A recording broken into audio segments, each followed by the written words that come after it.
My name is Lydia Collins, and the moment my marriage began to fracture didn't happen during an argument or some emotional confession. It happened in the middle of a real estate viewing while my husband and I stood inside a bright modern condo owned by a German expat. I pretended I didn't understand anything they were saying. But then I heard a single sentence that divided my life in two. For 15 years, I had been the quiet partner, the agreeable one who kept the household steady and tried not to disrupt the calm. Ethan, my husband, preferred it that way. He had a strong job, a loud voice, and a firm belief that he naturally knew better about most things. I worked a modest accounting job at a small firm and developed a habit of keeping my thoughts to myself. Over time, I barely recognized who I had become. I moved through life carefully, avoiding his irritation the way someone avoids sharp corners in the dark. I learned to shrink in every conversation, every decision, every room. But that morning, as we rode the elevator to the 12th floor of that sleek building, something inside me shifted. It was faint, like a quiet reminder that the life I was living wasn't the only one possible. I didn't realize it yet, but I was about to hear the truth that would force me to confront everything I had ignored. The truth that would push me toward the woman I had almost forgotten I could be. For many people, home is where they relax. For me, home became the place where I held my breath. Ethan filled every corner with his opinions, routines, and choices. At first, I mistook it for confidence. Eventually, I understood it was control disguised as certainty. He directed our vacations, purchases, weekends. If I suggested something different, he dismissed it with a wave or a sigh, as though my ideas were small inconveniences instead of valid thoughts. When I once mentioned taking a floral design class, he laughed so quickly and loudly that I felt foolish for bringing it up. He called it a waste of money and said I would quit within a month. I stopped mentioning hobbies after that. Work offered little relief. My accounting job covered basic expenses, and Ethan made sure I remembered that his income supported our lifestyle. During disagreements, he reminded me he paid for the mortgage, the car, the upgrades, the trips. Each reminder delivered with a sting, as if my efforts were invisible unless he highlighted them. Evenings were predictable. He sat in the living room with the television at full volume while I moved quietly through the apartment, cooking, cleaning, and trying not to interrupt him. The quieter I became, the simpler things were for him, but the more difficult they became for me. Looking back, I see how gradual the change was. It wasn't one argument or one harsh comment. It was the slow erosion of being unheard, the quiet fading of my voice in a marriage that had once been warm. And still, I stayed. I stayed because I believed patience might restore what we lost. I stayed because I thought love meant trying harder. I stayed because I thought the problem was me. My turning point arrived without noise. It came the way most real changes do, quietly, disguised as curiosity. One night after cleaning up the kitchen, I was scrolling on my phone when an advertisement appeared for a free online German course. I almost ignored it, but something made me pause. Maybe it was the idea of starting something new, something just for me. I clicked. That small decision became the first doorway out of the life I felt trapped in. In the beginning, I studied only 15 minutes a night, whispering simple words while Ethan watched sports in the living room. I kept the bedroom door nearly closed so the television covered the sound of my lessons. It was the first excitement I had felt in years. My mind woke up. My thoughts expanded. I was learning something not for work and not for Ethan, but for myself. 15 minutes turned into 30, then an hour. Soon I had a notebook filled with vocabulary and grammar charts hidden under blankets. My progress surprised me. I could understand short videos without subtitles. I could read basic articles. The app even complimented my pronunciation. Each time it did, I felt a spark grow. But I didn't tell Ethan, not because I wanted to hide it forever, but because imagining his reaction made my chest tighten. I could already hear him calling it pointless or unnecessary. He would ask why I was learning a language unrelated to my job or our life. Under his words, I would hear the same message he had delivered for years. You are not capable. You won't finish. You are wasting time. So I kept it private. That small space of independence became the only place I didn't feel judged. It was mine. separate from his commentary, my quiet rebellion, my quiet freedom. I didn't know then that this secret would one day protect me. The next morning, Ethan walked into the bedroom holding his phone like he had made an important discovery. He said he had found a condo listed by a German man named Hans Ritter. In his opinion, it was the best option we had seen in months. He didn't ask what I thought. He simply announced we would tour it the next day. I nodded, as he expected. When we arrived, everything felt polished. The lobby smelled of fresh coffee and clean air. Ethan looked around proudly, as if he had personally designed the building. I followed quietly, reminding myself of the plan. I would stay silent. I would pretend not to understand a word of German. I wanted to hear how he spoke when he believed I couldn't understand him. Hans greeted us warmly. He was calm and polite, the kind of person who made a space feel comfortable. Ethan immediately switched to German, just as I expected. I stayed near the wall, listening as Hans apologized for what he called a small mess, even though the apartment was spotless. The longer he spoke, the more closely I paid attention. Ethan translated only small pieces into English, and even those were flat and incomplete. When Hans praised the building management, Ethan told me it was average. When Hans explained the neighbours were professors and doctors, Ethan reduced it to regular people. He even added details Hans never said. At first it was subtle, then undeniable. He was shaping the narrative to fit whatever he wanted. Still, the condo was beautiful. Bright windows, smooth wooden floors. A kitchen I immediately admired. When I whispered that I liked it, Ethan brushed off my comment and continued his conversation with Hans. As they walked from room to room, I stayed quiet, imagining the life we might have here, while something deeper than admiration grew inside me. This viewing wasn't just about real estate. It was the start of a truth I could no longer ignore. Eventually, we returned to the living room where Hans offered coffee. Ethan accepted before I could respond, treating my preference like a minor detail. I sat on the edge of the sofa, hands folded, heart beating hard enough to feel in my throat. Hans spoke about his years living in the condo, about returning home to Germany, and about wanting the next owners to appreciate the space.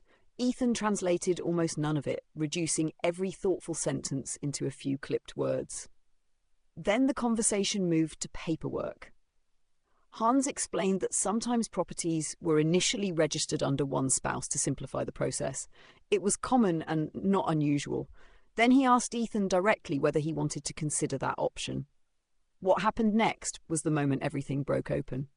Ethan leaned back slightly, lowered his voice, and said in German, "She doesn't need to know. She doesn't understand anything anyway. I'm the one paying. I'm the one deciding. It's not her concern." I went still.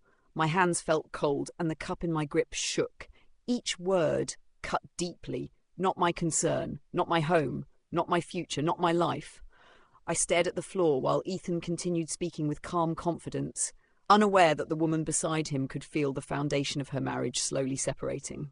What rose in me first was not anger, but grief.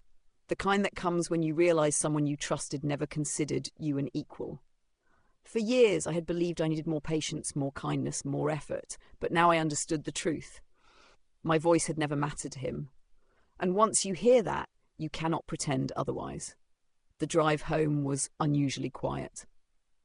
Ethan hummed along to a song on the radio, tapping the steering wheel as if everything had gone as expected. I stared out the window, replaying his words until they tightened in my chest. When we entered the apartment, he went directly to the sofa and turned on the TV. I stood in the hallway holding my purse. Normally, I would wait for a more peaceful moment, gathering courage slowly, but silence no longer felt possible. I stepped into the room. Ethan didn't look away from the screen. "We need to talk," I said. He sighed, annoyed, as if I were disrupting him. "Can it wait, Lydia? I just sat down." "No, not this time." He finally looked at me, surprised by the firmness in my tone. I asked whose name he planned to put on the deed. He blinked, then casually insisted it would be both of ours. For a moment, I wondered if he believed it. I repeated what I heard, word for word, in German. The colour drained from his face. He stood slowly, confused. "You understand German? Since when?" The answer didn't matter. The betrayal did. I confronted him with everything I had held back for years. He defended himself with familiar lines. He provided for us, he handled things better, he knew how things worked, I was overreacting. He paced, raised his voice, and shifted blame, anything to avoid facing what he had done. But for the first time, his words hit a wall because I finally had one. When I said I no longer trusted him, his expression changed. He looked at me as if my refusal to submit was the one offence he couldn't accept. But he had already crossed that line. After the argument, the apartment felt painfully still. Ethan stood by the window with his hands on his hips, breathing heavily as if he were the one wronged. I sat at the dining table, feeling the last pieces of our marriage slipping away. He finally asked, "So what now, Lydia? Are you punishing me for something you misunderstood?" I shook my head. I had understood perfectly that he intended to take control of everything and leave me with nothing. He scoffed and claimed he was only simplifying the process and that we could fix it later. But he couldn't explain why he told a stranger it wasn't my business or why he spoke about me like a child. I told him calmly that I couldn't continue living like this. His face tightened. He asked whether I was threatening him with divorce. For the first time, I answered without hesitation. I told him I couldn't stay in a marriage where my voice meant nothing. The statement landed heavily. Ethan looked startled, even offended, as if I had stepped out of the role he expected me to play. He grabbed his keys and muttered that he needed space, saying he would stay with his friend Jamal for a few days. He left with the confidence of a man who assumed I would rethink everything while he was gone. The door slammed behind him. When the noise faded, the silence that followed felt different, lighter, clearer. I walked to the bedroom, sat on the floor, and let myself cry. Not because I wanted him back, but for the years I had given up, the parts of myself I had ignored, and the woman I had almost forgotten. Beneath the grief, something else appeared, relief and the start of courage. The next morning I woke with swollen eyes and a restless mind. Ethan still wasn't home, and for once I didn't worry about where he was. Instead, I sat at the kitchen table with coffee, my phone in hand, and a decision I could no longer ignore. I needed to call Hans. My fingers shook as I dialed. Part of me feared he would think I was being emotional, but when he answered, his voice was warm and steady. "This is Lydia Collins," I said. "We viewed your condo yesterday." He paused, then said, "You speak German?" "Yes," I admitted, "and I heard everything." Hans exhaled slowly. "I suspected it," he said. "You were quiet. Too quiet. I thought you understood more than your husband realized." I apologized for the awkward situation and said we would no longer be buying the condo, but he stopped me. "Please don't apologize, Lydia. Yesterday reminded me of my daughter. She was once married to a man who tried to decide everything for her. She left and built a better life. When I saw you silent, I recognized that same pain." Something inside me softened. For the first time since the argument, I felt understood. He continued, "If you still want the condo, I can lower the price a bit and wait while you sort out your situation. I'm not in a hurry to sell." I asked why he would do that. "Because everyone deserves a fair chance to start over," he said, "and no woman should feel small in her own home." His words touched a part of me that had long been quiet. Hope. A small, uncertain hope that my life did not have to stay the same. I told him I needed time, and he encouraged me to take all I needed. It was the first time in years someone believed I could stand on my own. The days that followed felt blurry, as if I were walking through a hallway full of doors I had never noticed. Some led to fear, others to uncertainty, but one opened to something I had forgotten, possibility. Ethan returned after 3 days, silent and distant. He slept on the sofa, left early and returned late. We barely spoke. In the past, this distance would have broken me. Now it only confirmed what we both knew. We were done pretending. While he moved around like a shadow, I sat at the kitchen table each night studying something new. Information about divorce, property rights, mortgages, and financial independence. For the first time, I was preparing a future that didn't depend on his approval. I learned I could legally claim half of our condo. Combined with my steady work history, a bank might approve a mortgage. The idea was both frightening and exciting.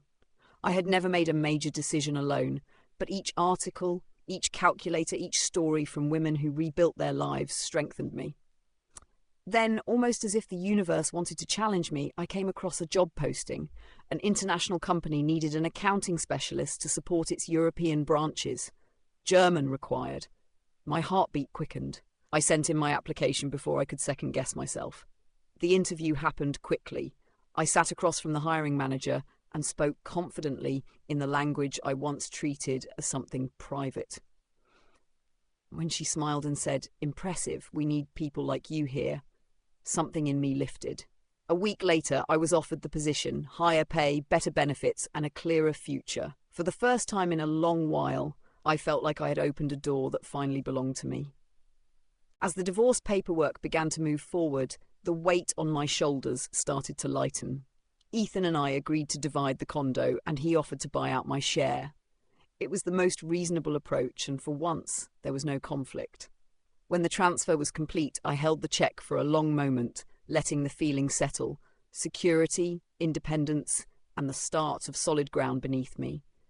With my new role underway, my days became fuller, brighter, and more consistent. I managed financial reports for international offices, emailed colleagues abroad, and joined virtual meetings where my German no longer needed to be hidden. Each task felt like reclaiming a piece of myself that had been buried under years of uncertainty. Hans kept his word. He waited patiently while I finalized the divorce and gathered my documents. Once the bank approved my mortgage, I signed the papers with hands that shook not from fear but from pride. The keys to his condo, the home that would become mine, rested in my palm like a small sign of a life I had built on my own effort. Around that time, I enrolled in an evening certification program to advance my skills. During the third class, a tall man with steady eyes and a calm smile sat beside me. "Is this seat taken?" he asked. "No, go ahead," I replied. His name was Julian Brooks, divorced, rebuilding, learning again. When he spoke, he listened just as much, something I wasn't accustomed to. After class, we exchanged notes and walked to the parking lot together. It quickly became a routine. Soon we were meeting early to study and staying after to talk about work, life, and second chances. Julian never pushed, never hurried anything. His presence was patient, respectful, and steady. Being around him felt like finally exhaling after holding my breath for years. I wasn't searching for anyone new, but life tends to offer reminders. Kindness exists, respect is real, and love does not need to come with pain. A full year passed before I realized how far I had come from the woman I once was. One evening, I stood by the floor-to-ceiling windows of my condo, watching the city lights reflect on the river. The rooms around me were calm, warm, and unmistakably mine. Every chair, picture frame, and detail had been chosen by my own hands. Julian knocked a few minutes later. When I opened the door, he greeted me with the same gentle smile I had grown used to.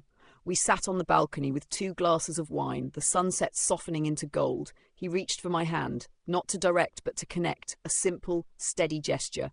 "I'm glad our paths crossed," he said. "Me too," I answered. This time, my voice didn't shake. After he left, I walked through my home slowly, letting the quiet settle. For so long, I had lived small. I allowed myself to be talked over, minimized, managed. I convinced myself that silence was safer than speaking up. But the truth was clear. Silence doesn't protect you. It only teaches others to ignore your voice. Everything changed the moment I chose myself. I found a job that valued my abilities, a home that reflected my decisions, a community that respected me, and a future shaped by my choices, not someone else's. Most importantly, I rediscovered the version of myself I once believed was gone. If any part of my story feels familiar to you, remember this: you are not trapped, you are not powerless, and it is never too late to begin again. Sometimes the life you deserve is waiting just outside the door you hesitate to open. Thank you for spending this time with me. If my story resonated with you, let me know by liking the video, sharing it, and leaving a comment about where you're watching from. I'd love to hear your story as well. New chapters begin every day. You just have to choose yours.